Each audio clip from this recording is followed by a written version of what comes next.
C'est pour ça que de plus en plus, bien-aimés dans le Seigneur, dans les temps de la fin, l'église véritable, elle sera cachée. Comme au temps de Jézabel, les véritables prophètes étaient dans les grottes.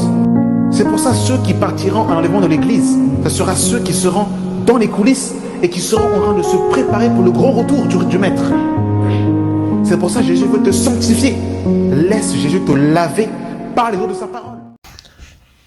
Que la paix de Christ soit votre partage. Nous bénissons le Seigneur pour cette nouvelle audio. Nous aimerons parler d'un sujet que je trouve important. Nous avons déjà parlé de ce sujet dans une vidéo antérieure. Nous mettrons à la fin de cette audio le lien de la vidéo pour pouvoir aller regarder l'autre vidéo qui traite également ce sujet. Mais aujourd'hui, nous voulons l'aborder dans un autre domaine, un aspect un peu plus, je dirais, terre à terre et sur les réalités qui nous entourent, sur les conséquences de l'abstinence que nous pouvons voir parmi les couples chrétiens. Et c'est le but du diable, c'est de détruire l'unité qu'il y a entre l'homme et la femme, de créer une séparation, une scission entre l'homme et la femme, qu'il y ait qu'on s'occupe de tout et finalement qu'on s'occupe de rien. Et de nous éloigner l'un de l'autre pour que chacun puisse vaquer à ses occupations, pour pouvoir influencer la volonté et le désir de convoiter, de chercher l'affection, le désir ailleurs plutôt qu'auprès de son partenaire. Donc avant de pouvoir parler de ces choses, nous voulons lire 1 Corinthiens chapitre 7, le verset 1, qui nous dit « Pour ce qui concerne les choses dont vous m'avez écrit, je pense qu'il est bon pour l'homme de ne point toucher de femme. Toutefois, pour éviter l'impudicité, que chacun ait sa femme et que chaque femme ait son mari. » Donc ici, on voit bien qu'on nous parle du singulier et non de pluralité. Donc l'apôtre Paul n'évoque en aucun cas l'aspect de la polygamie, qui de plus en plus est prêché dans beaucoup de fausses assemblées. Donc voilà, je tiens encore à répéter et appuyer cela. Que le mari rende à sa femme ce qu'il lui doit et que la femme agisse de même envers son mari. Donc on voit que dans le mariage, il y a ce principe du droit et des devoirs. Et en tant que mari, en tant que femme, eh bien, il y a des devoirs que nous devons également aussi accomplir dans le mariage, dans la vie conjugale. Bien évidemment, je veux mettre un point d'honneur avant de faire le développement. Tout ce que Dieu donne est bon, mais dans la mesure et dans le périmètre que le Seigneur a défini. Lorsque l'intimité, l'affection, la sexualité devient la pièce maîtresse d'un couple, eh bien, ils ont échoué concernant leur mission, qui est l'avancée du royaume des cieux. Lorsque la sexualité, qui est créée par Dieu, qui est une bénédiction pour un couple marié, devient la pièce maîtresse et qu'on n'a plus le temps de voir les frères et les sœurs, on n'a plus le temps de recevoir les bien-aimés chez soi, qu'on n'a plus le temps, les bien-aimés dans le Seigneur, eh bien de s'occuper de l'homme intérieur au détriment de la sexualité, eh bien effectivement on est déjà à côté de la plaque dans l'idolâtrie. Donc bien évidemment tout ce qui va être dit, c'est dans la mesure du Seigneur. La femme n'a pas autorité sur son propre corps, mais c'est le mari. Et pareillement, le mari n'a pas autorité sur son propre corps, mais c'est la femme. Donc autorité, bien évidemment ici, la société nous conditionne dans un moule individualiste, où chacun vit un peu pour soi. Chacun pour soi, Dieu pour tous. Même dans le couple, et on voit qu'effectivement, il y a cette individualité qui est rentrée, que ce soit au niveau de l'argent, que ce soit au niveau au niveau de beaucoup de choses, eh bien, on est dans la même maison, mais chacun vit un peu de son côté, chacun fait un peu sa vie. Et c'est ce que nous voyons malheureusement, du moins c'est ce que la société veut inculquer dans nos mentalités, c'est la pensée de l'individualisme, chacun pour soi et Dieu pour tous. Et ça a un impact effectivement avec l'émancipation de la femme, le développement de la femme, où les désirs de la femme ne se portent plus vers son mari. Comme le Seigneur pourra le dire, tes désirs se porteront vers ton mari et lui il te gouvernera. Et où la femme, et où justement Paul va également aussi donner cette parole dans 1 Corinthiens 14 en disant que les femmes se taisent dans les assemblées car il ne leur est pas permis d'y parler, mais si elles veulent s'instruire sur quelque chose, qu'elles interrogent leur mari à la maison. Donc, on voit aussi effectivement que Paul, dans cette parole-là, il fait aussi référence à la loi. Donc, littéralement, dans cette parole-là, que les désirs de la femme se porteront vers son mari. Donc, effectivement, la pensée, c'est vraiment que le désir de la femme se porte vers son mari et que l'homme aussi se tourne vers sa femme. Avec la société actuelle qui nous pousse à l'individualisme, qui nous pousse à vivre reclus, où c'est mon corps, je fais ce que je veux, je m'habille comme je veux, je mange comme je veux, je fais ma vie. Dans le mariage, eh bien, effectivement, eh bien, casse un peu, eh bien, cette vérité spirituelle et biblique qui nous dit que la femme n'a pas autorité sur son propre corps. Encore une fois, ici, il faut bien comprendre la pensée de l'écriture et non la lettre ici, parce que on peut prendre ce passage et commencer à imposer un rythme à son partenaire au détriment d'une satisfaction personnelle, parce qu'effectivement, on est attaché à la lettre et non pas à la pensée de la lettre. Et Paul le dira par la suite, hein, mais c'est le mari. Et pareillement, le mari n'a pas autorité sur son propre corps, mais c'est la femme. Ne vous privez point l'un de l'autre, si ce n'est d'un commun accord. Donc on voit bien qu'il y a un accord mutuel, et c'est pas une domination, c'est pas du caprice, ce n'est pas de brandir les versets bibliques pour pouvoir menacer, imposer, et pour assouvir son désir sexuel. Verset 5, et c'est là notre passage clé, ne vous privez pas l'un de l'autre, si ce n'est d'un commun accord, pour un temps, afin de vaquer à la prière, puis retourner ensemble, de peur que Satan ne vous tente par votre incontinence. Donc on voit qu'effectivement, il doit avoir l'aspect de l'éloignement. On voit que quand la femme a sa période, c'est aussi une période quelque part d'éloignement. Mais au-delà de la période de la femme, il y a aussi cet éloignement qu'il doit avoir aussi pour pouvoir effectivement avoir ce temps, cette ressource dans la prière, dans le jeûne, dans les activités spirituelles, de s'éloigner un peu pour justement en fait se connecter également aussi au royaume. C'est ce qu'on disait précédemment, lorsque la sexualité devient la pièce maîtresse d'un couple, eh bien effectivement, on fait fausse route ici. Mais Paul veut quand même accentuer sur quelque chose de très intéressant. Ne vous privez pas l'un de l'autre, si ce n'est d'un commun accord, pour un temps. Comme la Bible dit dans le livre d'Ecclésiaste, il y a un temps pour tout, afin de vaquer à la prière. Souvent, on s'éloigne, comme on l'avait dit dans l'audio précédent, on va s'éloigner des fois parce que on ne veut pas avoir d'enfants. On va s'éloigner parce que je suis fatigué. On va s'éloigner parce que je dois regarder ma série Netflix. On va s'éloigner parce que je dois jouer à la PlayStation avec mes amis. Donc du coup, en fait, des fois, on va s'éloigner pour diverses choses, s'éloigner à cause de la charge du travail, s'éloigner à cause de beaucoup de choses qui ne sont pas des activités spirituelles. Et finalement, on n'est plus dans la protection que le Seigneur a définie. Il faut savoir que si on a aussi la victoire sur le péché, c'est parce que on est dans les clauses du Seigneur. Toi, mon frère, tu peux peut-être tenir, mais peut-être que ta femme ne tient pas. Ou toi, peut-être ma soeur, peut-être que toi tu tiens, mais peut-être que ton mari est éprouvé d'une certaine manière. Ça, ce sont des tabous dans la maison de Dieu. En tant que couple, des fois, le partenaire va traverser un moment délicat, mais comme l'autre est souvent tellement connecté à sa réalité, il oublie effectivement son partenaire parce que, encore une fois, on est dans la pensée de l'individualisme. Je pense à mon propre ventre et je ne regarde pas à l'intérêt de mon partenaire. Donc voilà, donc Paul va très bien dire, si c'est un commun accord, pour un temps, afin de vaquer à la prière, puis retourner ensemble, de peur que Satan ne vous tente par votre incontinence. Vous savez, je pense que l'une des séductions les plus grandes du diable, c'est de faire croire qu'il n'existe pas.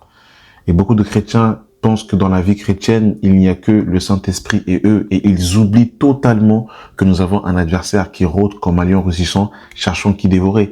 Et on voit que dans le livre de Matthieu chapitre 4 et Luc chapitre 4, nous voyons que il va tenter le Seigneur et il va s'éloigner jusqu'au temps favorable. Donc le diable aime les temps favorables. Dès que le Seigneur a eu faim, c'est à ce moment-là que le diable l'a tenté. Donc le diable aime les moments favorables pour justement éprouver les enfants du Seigneur. Donc j'ai fait également une petite étude sur ce qui peut entraîner cette abstinence dans les couples chrétiens, et vous allez voir qu'il y a des choses qui sont très intéressantes. Déjà, le premier point, il y a l'alimentation. Donc vous savez, souvent je me rends compte de plus en plus en tant qu'enfant de Dieu que lorsqu'on va traiter un sujet, on va beaucoup aborder le sujet, l'aspect spirituel, qui est très vrai, parce que nous sommes des êtres spirituels. Si quelqu'un est en Christ, il est une nouvelle création, les choses anciennes sont passées, voici que toutes choses sont devenues nouvelles. Donc nous sommes des êtres spirituels à part entière, et c'est ce qui constitue notre homme nouveau en Christ. Toutefois, nous ne sommes pas que esprit, nous sommes également âme et corps. Et le Seigneur ne veut pas simplement régénérer notre esprit, il veut également régénérer notre corps physique. Et lors de la nouvelle naissance, eh bien, lors du retour de Christ, lors de l'enlèvement de l'Église, eh bien, nous aurons également un corps nouveau. Donc, nous voyons bien que nous sommes constitués de 3 êtres, l'esprit, l'âme et le corps, comme il est écrit dans 1 Thessaloniciens chapitre 5 à partir du verset 23. Esprit, âme et corps est constitué l'être humain. Et il y a en toi un esprit, il y a en toi des hormones, il y a en toi des réalités physiologiques, hormonales qui sont en toi et qui existent parce que tu restes un être humain à part entière, fait de chair et de sang.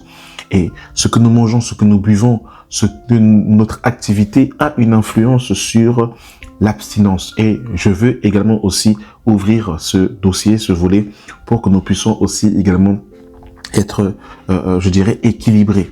Parce que vous savez, des fois, on est des chrétiens déséquilibrés, ou soit on va mettre l'accent exclusivement sur l'aspect émotionnel, hormonal, et on va délaisser l'aspect spirituel, ou soit on va axer exclusivement les réalités spirituelles et ignorer les réalités hormonales, physiologiques, terre à terre, réelles. Donc, l'alimentation et certaines substances influencent la libido chez l'homme comme chez la femme. Il joue un rôle réel sur les hormones, l'humeur et la santé globale. Donc là, on voit effectivement que les produits que nous consommons ont un impact sur la libido. La libido, c'est le désir sexuel. Donc, il y a aussi un autre volet, un autre point qui baisse la libido. Il y a également l'alcool. À long terme, diminue progressivement la testostérone, affecte la circulation sanguine, réduit l'excitation et la sensibilité sexuelle. Donc on voit effectivement que ce que l'on mange, ce que l'on boit a aussi un impact aussi. Parce qu'on a vu ici que le but du diable en fait, c'est que lorsque chacun en fait s'éloigne, eh bien le diable vient justement s'immiscer pour pouvoir créer la division et la discorde dans un couple. Donc ici, on voit que l'alimentation, donc ce que nous mangeons et ce que nous buvons a un impact. Lorsqu'on est accoutumé à l'alcool, eh bien, c'est un impact réel sur l'homme. C'est un impact réel. Et effectivement, ça casse la libido, le désir de l'homme d'aller vers sa femme. Donc, forcément, la femme, au bout d'un moment, vous savez, ça, ce sont des bombes à retardement silencieuses dans l'église, mais qui ont un impact réel dans les couples. Et lorsque l'homme est en incapacité, parce que, en fait, il s'est tellement adonné à l'alcool, qu'il est dans l'incapacité d'aller vers sa femme, eh bien, ce sont des conséquences réelles parce que ça crée des frustrations, des convoitises et des adultères, malheureusement. Ce sont des sujets tabous qu'on n'en parle pas, mais qui sont réels. Et le diable se délecte de ces choses parce que il sait qu'il peut faire des massacres terribles dans les coulisses. Il y a aussi une autre chose aussi, c'est le sucre et les aliments ultra transformés. C'est pas pour rien que l'industrie nous présente tous ces fast-food et toutes ces choses parce qu'ils savent que ça va détruire le temple du Saint-Esprit. Ils savent qu'une mauvaise alimentation a aussi un impact sur la santé. Donc en fait, c'est lié. Si tu es malade, forcément, ton adoration, ton activité pour être un véhicule, parce que ton corps est un véhicule qui va être utilisé pour l'instrument de ton esprit, pour les choses du Seigneur, pour pouvoir aider ton prochain. Lorsque tu es malade, tu es en mauvaise santé, eh bien tu deviens inactif, tu deviens improductif et la société le sait très clairement. Les cancers ont également explosé parce que l'un des facteurs majeurs du cancer, c'est le sucre. Et c'est pour ça qu'on est en excès de sucre excessif et que vous verrez que la consommation qu'un être humain prenait dans les années 1940, je dirais plutôt parce qu'il y avait, alors je dirais plutôt dans les années 1950, 60, la consommation de sucre qu'un être humain prenait en France, tout simplement en France, n'a rien à voir avec aujourd'hui. La consommation de sucre que nous ingurgitons aujourd'hui est trop excessive et c'est pour ça que il y a une explosion de cancers ici et là parce que le sucre est un rôle mais vraiment est en grande partie responsable. Donc le sucre et les aliments ultra transformés. Vous allez voir qu'aujourd'hui, il y a des fast-food partout. Il y a 20 ans en arrière, il n'y avait pas autant de fast-food, il n'y avait pas Uber Eats, il n'y avait pas, donc il y avait cet aspect de faire à manger, de cuisiner, de préparer, de faire maison. Aujourd'hui, tout est mis en place avec des applications, Deliveroo, Uber Eats, Uber One, l'application pour pouvoir être livré sans frais, toutes ces choses, être livré être plus rapidement, toutes ces choses, avoir des réductions partout ici là. Tout est fait effectivement pour qu'on puisse manger la nourriture ultra transformée et ça là a un impact, perturbe l'équilibre hormonal, provoque fatigue chronique, baisse d'intérêt sexuel. Les repas trop lourds, le sang se concentre sur la digestion, fatigue, baisse de désir. Je sais pas si on se rend compte comment c'est terrible. Toutes ces réalités, toutes ces réalités terre à terre qui sont au milieu de nous et que des fois on ne réalise pas, on se rend pas compte. Parce qu'en fait, on va des fois tout spiritualiser et en fait, on oublie effectivement toutes ces réalités. Il y a un autre aspect aussi qui est super important, c'est l'arrivée des enfants. L'arrivée des enfants, c'est un véritable tsunami dans l'organisation du couple. Au début, on est deux, on a notre habitude, on a nos rituels, on a nos coutumes qu'on a l'habitude de faire ensemble. Et avec l'arrivée de 1, 2, 3 enfants, eh bien, c'est un bouleversement. Moi, par exemple, pour vous donner un simple exemple, j'ai eu 3 merveilleux enfants par la grâce de Dieu, 2020, 2021, 2022. Donc, j'ai eu 3 enfants en 3 années consécutives. Ça a été un véritable changement, un véritable, je dirais tsunami au niveau de l'organisation, au niveau de la configuration, de la typographie du couple. Tout change, l'arrivée d'un enfant, tout change. Mais vraiment, ça change vraiment. C'est beau, c'est une grâce, c'est magnifique. Mais le couple n'est plus vraiment au centre. Parce qu'il y a vraiment quelqu'un qui vient au milieu du père et de la mère et qui est un être à part entière et qui a aussi besoin d'avoir l'attention. Donc forcément, le temps, l'attention du couple va s'orienter vers l'arrivée de l'enfant. Donc, l'arrivée de l'enfant, ça provoque la fatigue physique et mentale, manque de sommeil, jours structurés autour des besoins de l'enfant. Et forcément, ça joue sur l'absence de l'intimité. Au moins de moments seuls, la maison devient un espace fonctionnel, diminution du temps consacré au couple, baisse de connexion émotionnelle. Et ça, c'est vraiment une réalité. Quand l'enfant vient, il faut vraiment racheter le temps. Il faut vraiment avoir cette intelligence spirituelle, même au niveau de la vie de prière, de la méditation de la parole. Mais c'est vraiment, c'est un changement sans précédent parce que quand on quand on a son propre rituel avec le Seigneur où on se dit, voilà, avant de dormir, ça va être comme ça, comme ci, comme ça. L'enfant, il vient casser ce rythme qui est imposé. Il vient complètement renverser parce que quand tu avais l'habitude, par exemple, tu te disais, voilà, tous les soirs à 21h, je vais méditer. Tous les soirs à 22h, je vais prier 30 minutes. Tous les soirs à 3h du matin, je vais me lever pour prier. Le moment que tu vas te lever à 3h du matin, c'est le moment où l'enfant va se réveiller, où il aura ses coliques, où il aura besoin de boire, où il va faire ses selles. Et toi, tu vas te lever à ce moment-là et ça va influencer sur ta fatigue. Donc, le moment que tu allais consacrer pour prier, ce moment-là, il va être plutôt orienté vers l'enfant. Donc, du coup, il faut trouver une autre planification avec le Seigneur, avec son partenaire. Et c'est vrai que ça, souvent, on n'en parle pas, mais ce sont des réalités. C'est-à-dire qu'il y a une autre organisation qui rentre, qui vient, lorsqu'un enfant vient. Et il faut se restructurer au niveau de la communion avec le Seigneur, au niveau du temps avec son partenaire. Et il faut rajouter le temps. Parce que là, pour le coup, c'est comme si les minutes deviennent des secondes. Vraiment, je vous assure que le chrono tourne très, très, très rapidement. Tu baisses la tête, il est 19h, tu relèves la tête, il est quasiment 23h et t'as rien fait du tout. La maison, t'as plus du tout le temps de ranger la maison comme avant parce que vraiment, l'arrivée d'un enfant est un bouleversement. C'est pour ça que l'organisation aussi est super importante. Ce sont des choses que on n'en parle pas dans le couple, mais l'organisation du temps, la planification est super importante. Vraiment, je vous assure.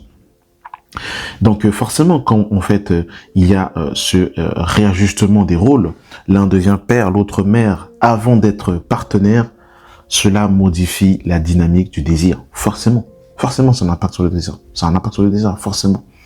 Et c'est pour ça que vous voyez que il y a aussi une légende qui dit que voilà, je vais faire un enfant pour sauver mon couple. Je crois que ça, c'est l'une des plus grandes fausses doctrines. Vraiment. Et on voit aussi que Léa aussi avait aussi effectivement cette pensée en voulant avoir plus d'enfants pour gagner le cœur de Jacob à son égard, parce que Jacob aimait plus Rachel que Léa. Et Léa, pour justement tourner l'attention de Jacob à son égard, eh bien, elle va lui donner des enfants. Les noms des enfants qu'elle va donner à ses fils aussi sont même également comme un cri de soulagement par rapport à ce qu'elle a vécu. C'est vrai que la Bible n'en parle pas véritablement, mais on ne voit pas que le désir de Jacob va s'inverser avec le temps parce que Léa va lui donner plus d'enfants. Donc voilà, c'est vraiment, je dirais, une mentalité à bannir en pensant que plus je vais avoir des enfants et plus en fait ça va solidifier notre couple. Donc, si le couple n'est pas déjà uni, n'est pas déjà solidifié dès le début, ça ne va pas arranger les choses. Donc vraiment que le Seigneur nous aide. Donc il y a aussi un autre point aussi qui est super important, c'est la routine et l'habitude. Alors ça c'est vraiment, vous savez, l'homme il aime la nouveauté, l'homme il aime en fait les choses nouvelles. C'est pour ça que dans l'aspect de, je dirais, des applications qui vont beaucoup axer sur, je dirais, les sites de rencontres ou sur, je dirais, l'aspect de la nouveauté. L'homme, il aime beaucoup tout ce qui est nouveauté. Et dès qu'on a quelque chose qui est à côté de nous, cette habitude, eh ben, en fait, c'est comme si on est moins stimulé par rapport à l'autre. Et on nous dit, la nouveauté stimule la dopamine, l'hormone du désir et de la motivation. Avec le temps, le cerveau s'habitue à l'autre. La stimulation diminue, le désir a besoin d'efforts et non plus, le désir a besoin d'efforts et non plus de spontanéité. Donc du coup, quand tu es habitué à quelqu'un, bon, c'est ton mari, c'est ta femme, ça fait 5 ans que vous êtes ensemble, vous vous reconnaissez, s'il n'y a pas cet aspect de, je dirais, de dynamiser le couple, effectivement, à un moment donné, en fait, on peut être là, on n'est pas divorcé, mais effectivement, on devient un peu un couple, voilà, un couple du troisième âge. Et quand je dis troisième âge, c'est pas pour faire, c'est pas une raillerie, hein. Moi, quand je vois un couple du troisième âge, aujourd'hui, je me dis que vraiment les fondations, les fondements sont très solides. Un couple qui a 30 ans, 40 ans, 50 ans de vie maritale, sans avoir trompé son partenaire, avec des valeurs solides, qui s'aiment comme au premier jour. Je me dis que c'est beau. Mais le secret là de ce couple, c'est que il y a des choses qui vont toujours garder comme au premier jour, c'est-à-dire aller se promener, aller faire les courses ensemble. En fait, ils vont garder un certain rituel qui va entretenir ce couple. Mais lorsque les habitudes rentrent et que du coup, il y a des choses qu'on va plus faire avec le temps parce qu'on est habitué à son partenaire, c'est ça qui ramène justement, qui casse les choses. Donc, il y a aussi les responsabilités et les charges mentales, particulièrement chez la femme. Alors ça, c'est terrible, particulièrement chez les femmes. L'organisation de la femme, planification, anticipation, charge émotionnelle et sociale. Le stress mental est l'un des tueurs de libido les plus puissants, surtout féminins. Et c'est pour ça que c'est important aussi que les hommes aussi ont cette compréhension, cette vision chez la femme. C'est que une femme, pour qu'elle puisse être stimulée pour se donner à son mari, elle fonctionne pas du tout comme un homme. Et la femme, en fait, c'est beaucoup au niveau de la charge émotionnelle, au niveau d'être rassurée, d'être compris.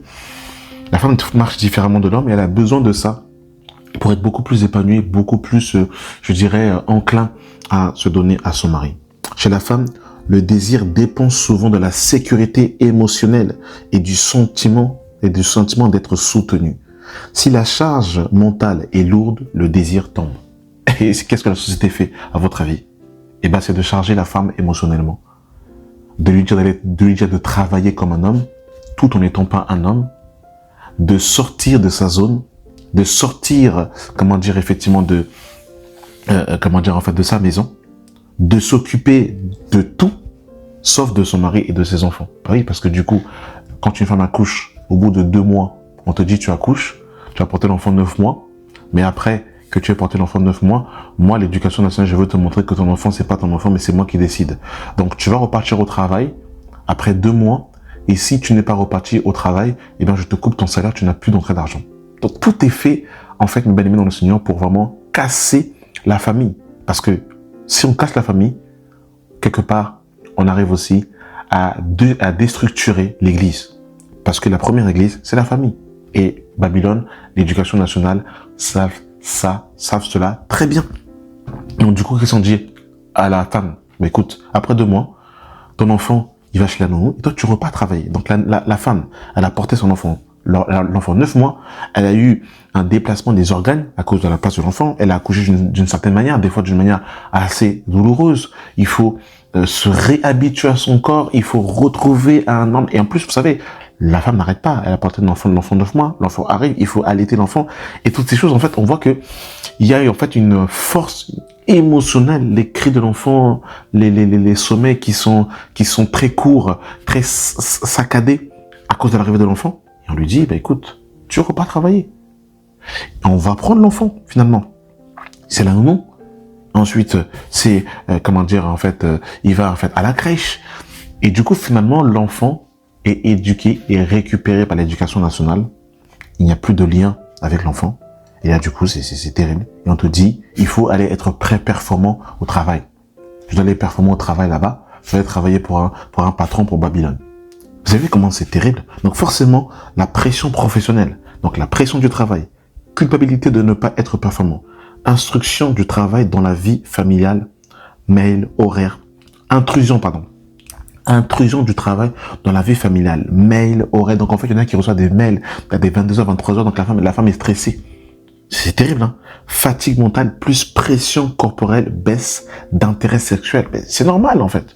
C'est normal que, au bout d'un moment, en fait, on s'éloigne l'un de l'autre. Et c'est normal que vous trouvez que, finalement, tiens, le frère l'a rencontré une fois dans l'assemblée parce que la bien-aimée n'a plus le temps elle peut plus, généralement, quand elle a 1, 2, 3 enfants, souvent, il y a des programmes spirituels qu'elle va être moins présente. Elle va être moins présente parce qu'elle va être plus, en fait, elle va récupérer de sa semaine où elle est tellement fatiguée, tellement cassée. Et du coup, le frère, il va à l'assemblée. Il va plus partager avec d'autres sœurs. Ses regards se tournent vers d'autres sœurs. Et c'est souvent aussi comme ça qu'on voit que dans l'église, souvent, on dit, mais comment le frère est tombé avec telle sœur? Comment c'est possible? Mais la sœur était où? Comment c'est possible? Mais comment on a vu que du feu? Et c'est toutes ces petites choses, tous ces petits détails qui paraissent anodins, mais qui ont une réelle incidence. Le mode de vie moderne, est-ce qu'il encourage l'éloignement et l'abstinence? Mais bien sûr, parce que, comme on l'a dit, donc ça ramène à un stress chronique. Le stress augmente la cortisol diminue la testostérone, hommes et femmes, bloque la dopamine, augmente la fatigue, déprime l'humeur. Résultat, diminution globale du désir sexuel. Il y a aussi l'hyperstimulation digitale. Donc vous avez vu que là, du coup, on a parlé de l'alimentation. On a parlé de l'arrivée des enfants. On a parlé du travail, de la charge du travail. On a parlé du stress. Il y a encore un autre aspect. Les smartphones, les applications. Est-ce que vous savez que la communication, c'est la base d'un couple? Sauf que, en fait, aujourd'hui, on est tellement attaché à nos téléphones, même soi-disant pour regarder une vidéo YouTube dans l'enseignement, qu'au lit, on parle plus. Quand je dis au lit, c'est-à-dire que le lit, c'est le moment de faire un résumé, qu'est-ce que tu as fait de ta journée, de discuter, de dialoguer, sauf qu'on parle pas, en fait, avec son partenaire, parce que sur son lit, chacun est sur son téléphone. Donc, il n'y a plus de communication réelle. Les choses qu'on doit se dire pour organiser la journée de demain, on le dit plus parce qu'on est au téléphone. On est tout le temps au téléphone. Donc, du coup, éloignement. C'est terrible. Les smartphones, les réseaux sociaux, les écrans, le cerveau est concentré, stimulé, le désir sexuel diminue alors. L'attention est dispersée, l'imagination est réduite, la disposition émotionnelle est faible. Oui, mais quand on est tout le temps au téléphone, on passe 1 heure, 2 heures, 3 heures au téléphone, et finalement on dit 15 minutes à son partenaire. Ça crée l'éloignement. Pendant que toi tu es au téléphone, ton partenaire il va évacuer à autre chose. Et son collègue du travail va lui envoyer un message. Pendant que toi tu es au téléphone, tu te rends pas compte. Il va lui parler soi-disant du travail, mais en fait il veut passer du temps avec lui. Et le collègue du travail a remarqué que ta femme, de 23h à 21h, toi t'es pas là, t'es au sport ou au travail. Et c'est comme ça que ça rentre. Vous savez pourquoi est-ce qu'aussi je mets l'accent sur ce genre de vidéos parce qu'on aime crier au scandale quand il y a des adultères et des infidélités. C'est-à-dire que c'est souvent à la fin du bal qu'on va commencer à crier. Mais ce qu'il y a avant, ce qui ramène à ça, n'est pas souvent traité.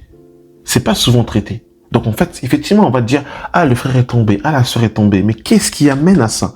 Quelles sont les causes et les conséquences? Eh bien, c'est tout ce qu'on vient d'évoquer, mes bien-aimés dans le Seigneur. Le sommeil influence directement les hormones sexuelles.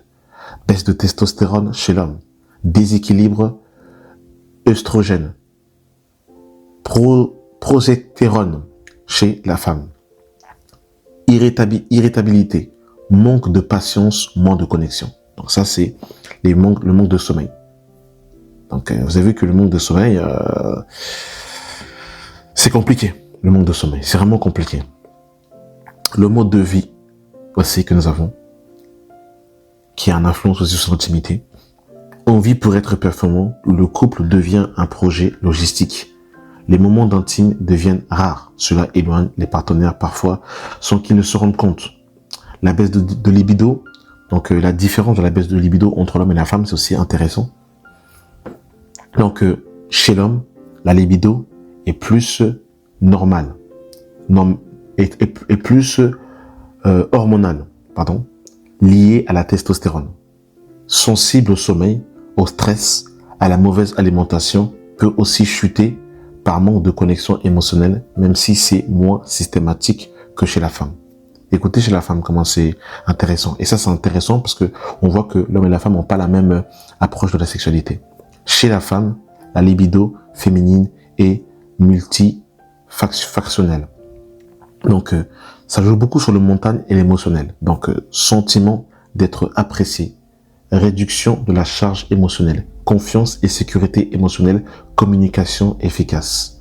Et si une femme se sent écrasée, non soutenue, stressée ou non désirée, sa libido chute presque mécaniquement. C'est fou, en fait, on voit que la femme, en fait, tourne beaucoup autour du mental et de l'émotionnel. Alors que l'homme, ça va être différent.